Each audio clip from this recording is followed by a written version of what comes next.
El Señor esté con ustedes. Lectura del Santo Evangelio según San Mateo. Jesús dijo a los sumos sacerdotes y a los ancianos del pueblo esta parábola. Había una vez un propietario que plantó un viñedo. Lo rodeó con una cerca, cavó un lugar en él, construyó una torre para el vigilante y luego lo alquiló a unos viñadores y se fue de viaje.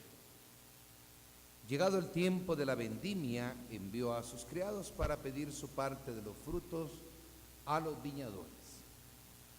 Pero estos se apoderaron de los criados, golpearon a uno, mataron a otro y a otro más lo apedrearon. Envió de nuevo a otros criados en mayor número que en los primeros y los trataron del mismo modo. Por último, les mandó a su propio hijo pensando: a mi hijo lo respetará. Pero cuando los viñadores lo vieron, se dijeron unos a otros: este es el heredero, vamos a matarlo y nos quedamos con su herencia. Le echaron mano, lo sacaron del viñedo y lo mataron. Ahora díganme, cuando vuelva el dueño del viñedo, ¿qué hará con esos viñadores? Ellos le respondieron: dará muerte terrible a esos desalmados y arrendará el viñedo a otros viñadores que le entreguen los frutos a su tiempo.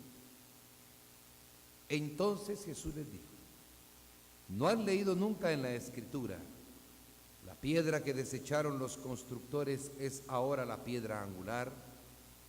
Esto es obra del Señor y es un prodigio admirable. Por esta razón les digo que les será quitado a ustedes el reino de Dios y se le dará a un pueblo que produzca sus frutos. Palabra del Señor. Por las palabras del Santo Evangelio. Glorifiquemos a Dios, demos un aplauso al Señor en esta noche. En este domingo pues nos presenta un tema bastante claro, muy evidente. El Salmo mismo nos daba ya oficialmente, por así decirlo, la solución, no solución, ¿verdad? Pero la aclaración, ¿verdad? La viña del Señor es la casa de Israel, el pueblo de Dios. La figura, la viña, de alguna forma representa pues este concepto del pueblo de Dios, el pueblo que Dios se formó, la viña que Dios se plantó. Es decir, son ideas relacionadas con el concepto de Dios que se formó un pueblo. Mas, sin embargo, este pueblo, del que Dios esperaba buenos frutos, dice, empezó a producir, decía, esperaba que su viña diera buenas uvas, pero la viña dio uvas agrias, malos frutos. Y entonces pues había como que una especie como de desilusión respecto de la viña. El Evangelio muestra también cómo el dueño de la viña, que es Dios, y que la viña es el pueblo, envió servidores para invitar a los miembros del pueblo a corregir sus malas acciones. Estaban produciendo uvas agrias. No estaban produciendo los frutos deseados. Y se enviaba servidores a quienes, dice, rechazaban, trataban mal e incluso apedreaban y mataron. Y esto es lo que corresponde a los profetas. Fueron los profetas, los enviados de Dios a la viña, a su pueblo, para invitar a la conversión de los miembros del pueblo de Dios. Invitarles a cumplir con la ley, invitarles a cumplir con lo que se había estipulado. Y lógicamente, pues, el rechazo se manifestó siempre a los profetas, sobre todo pues entendemos, ¿verdad? No les interesaba a algunos de los miembros del pueblo corregir sus malas acciones, no les interesaba obedecer las instrucciones de Dios que se daban por medio de los profetas, y por tanto rechazaron a los enviados. Pensó el dueño de la viña enviar a su hijo, considerando que podía ser que el hijo lo respetaran y que ciertamente obedecieran al hijo. Pero al contrario, dieron muerte al hijo. Y esta es digamos, la trayectoria, el desarrollo, digamos, de los acontecimientos para Israel. El pueblo de Dios, la viña, rechazó no solo a los profetas, sino al Hijo de Dios, y le dio muerte, le dieron muerte. Dos fueron las conclusiones. La primera, me parece a mí, pues ya lo sabemos, ¿verdad? Aunque la viña y el pueblo de Dios eran el pueblo escogido, ante el rechazo del pueblo al mensaje del Hijo, entonces la misión, pues de alguna forma se amplía, ya no solo al pueblo escogido, sino a todos los pueblos de la tierra. Cambió entonces la intención original, estaba dirigido exclusivamente al pueblo de Dios. Ellos habían recibido prácticamente toda la preparación, las profecías, las promesas, pero llegado el momento, pues no reconocieron a Jesús como el Mesías, ni aceptaron su mensaje y ni su proyecto. Por lo tanto, cuando Jesús envía a los apóstoles, dice: vayan por todo el mundo, anuncien el evangelio. Ya no fue solo la casa de Israel. La segunda conclusión sería, la podemos tomar del evangelio mismo, cuando dice en la parábola, los viñadores dicen, cuando se enteran del hijo, dicen: matemos al hijo, es el heredero, y entonces nos quedamos con la herencia. Curiosamente pasó así, curiosamente, ¿verdad? Porque esta es la parábola, ¿verdad? La parábola es un ejemplo, una enseñanza fácil de recordar y por lo tanto fácil de comprender. Pero dentro de eso, ¿verdad?, está esa idea. Nos quedamos con la herencia. Y resultó que así fue. No en el sentido de quedarse con la viña o de apoderarse de la viña o de los productos de la viña, sino que efectivamente al final, ciertamente, por la muerte del hijo, sabemos que somos herederos. No porque seamos nosotros los responsables de su muerte, ¿verdad? Pero sí, a partir de la muerte, nos convertimos en herederos de las promesas del reino de Dios. Es decir, la herencia está considerada como la promesa de Dios. Dios que quiere librarnos de la muerte y por lo tanto nos ofrece a nosotros los creyentes hoy la posibilidad de ser herederos, partícipes del reino. Por eso decía a los que iba dirigidos la parábola, ¿verdad?, a los sumos sacerdotes y a los ancianos del pueblo: se les quitará a ustedes, es decir, a los dirigentes del pueblo de Israel, el reino de Dios, y se le dará a otros pueblos que puedan entregar frutos a tiempo, que puedan producir buenos frutos. Ahí se opera el cambio realmente. Y por lo tanto, la herencia, lógicamente, es voluntad de Dios, como humanamente pasa, ¿verdad?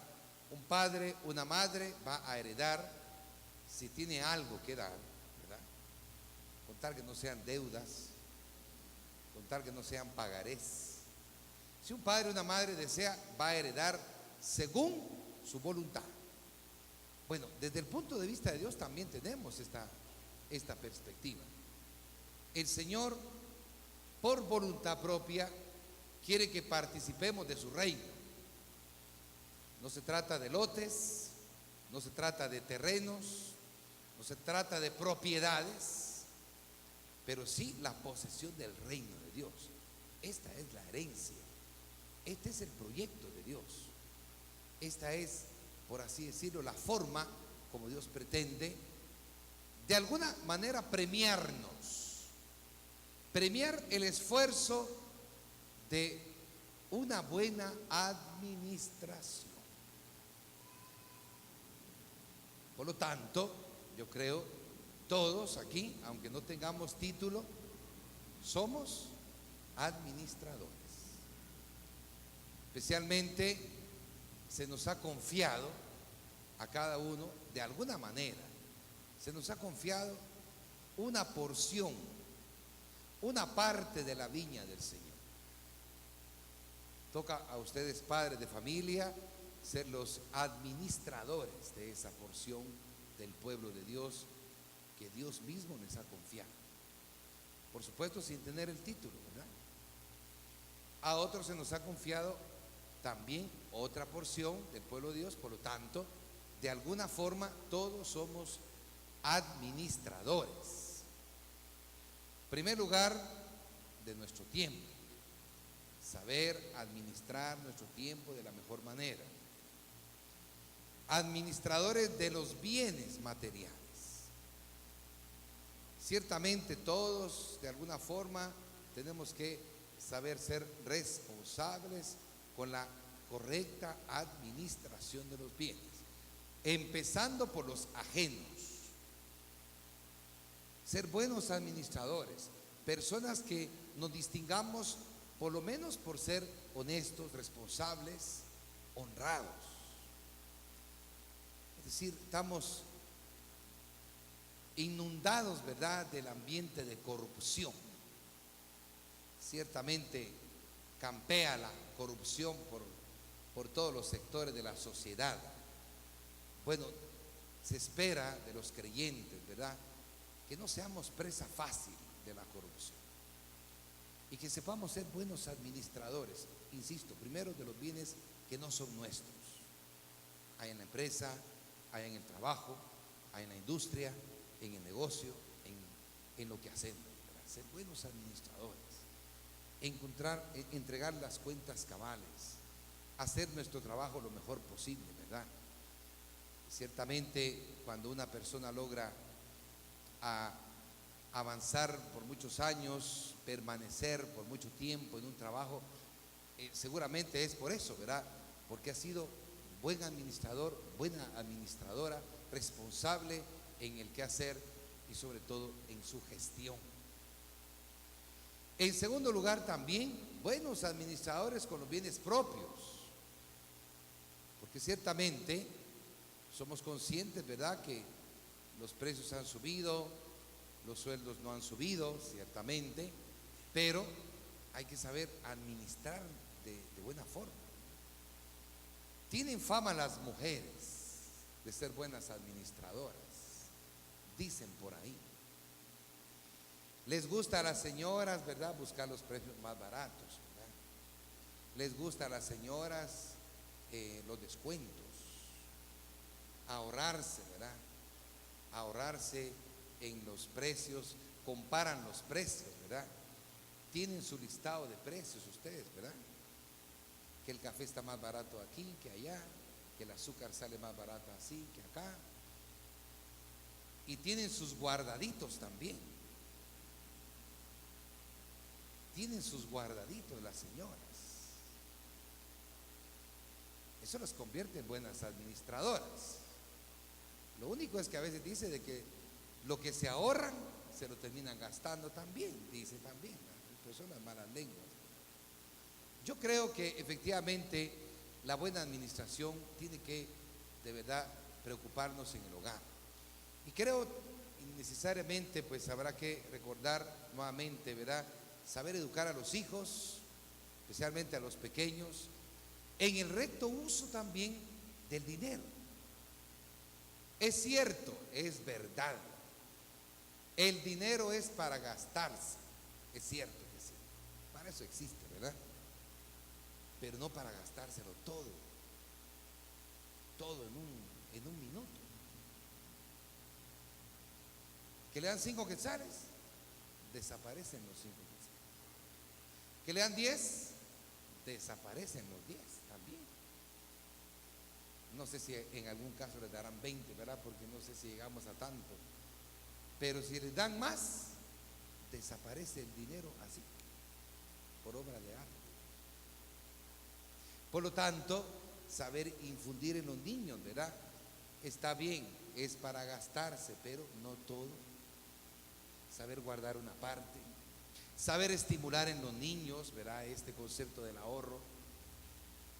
Yo por menos pensaría, creería que es un buen aliciente para los niños, ¿verdad? Si se les da una cantidad poca, ¿verdad? Puede decir, mira, lo que tengas para fin de semana, te lo duplico. Eso puede ayudar a estimular el ahorro. A veces da la impresión de que los niños no guardan, porque si piden, la mamá le dice, ¿para qué me pedís si tenés? Lo que tenés guardado, sacalo. No, hombre, estimulemos el ahorro. Lo que tenés guardado, te voy a dar, te lo voy a compensar. Vale la pena. ¿Saben por qué? Porque terminamos también pagando el precio de esa falta de administración desde pequeños. La mayoría de nosotros no tuvimos lo que hoy se habla de mesada. Hoy se habla de la mesada, dicen, ¿verdad? Pues yo, que yo recuerde, no tuve mesada, ni semanada, ni mensuada, nada. Y entonces, claro, uno al no tener la costumbre de administrar mis bienes, mi dinero, pues entonces vamos creciendo y resulta que como que el dinero nos estorba, porque lo tenemos y anda viendo uno cómo se lo gasta y dónde lo gasta uno, como los niños. Claro, cuando somos adultos tenemos que ser conscientes, ¿verdad? Hay que pagar esto, hay que pagar lo otro, la fecha de corte de la tarjeta, la fecha de corte del agua, la fecha de corte de teléfono, el último día de pago, todos corriendo el último día de pago, a la última hora del último día de pago, así, ajustados. Yo creo que tenemos que educar a los niños y a las niñas, por supuesto, ¿verdad?, en el recto uso y que sepan manejar algunos bienes económicos. La privación de los mismos causa este efecto, ¿verdad?, cuando somos adultos. No estamos acostumbrados a tener dinero y por lo tanto pareciera que o no lo valoramos o no lo sabemos cuidar. Saber infundir en los adultos, en los jóvenes, en los niños, este sentido, sí, del ahorro. Yo creo que sí es prudente, ¿verdad? Saber administrar estos bienes materiales que ciertamente son útiles y necesarios, pero que con cierto grado de responsabilidad nos pueden servir mucho más, muchísimo más. Y por último, creo que la administración que nos corresponde respecto de los derechos de los demás, también importante esto, no solo los bienes materiales. Ser celosos guardianes de los derechos de los demás, saber respetar los derechos, saber cuidar los derechos, saber conservar en nosotros el derecho, los derechos que somos, de los que somos beneficiados y por supuesto, ¿verdad?, saber respetar los de los demás. Demos un aplauso al Señor en esta noche, en este domingo.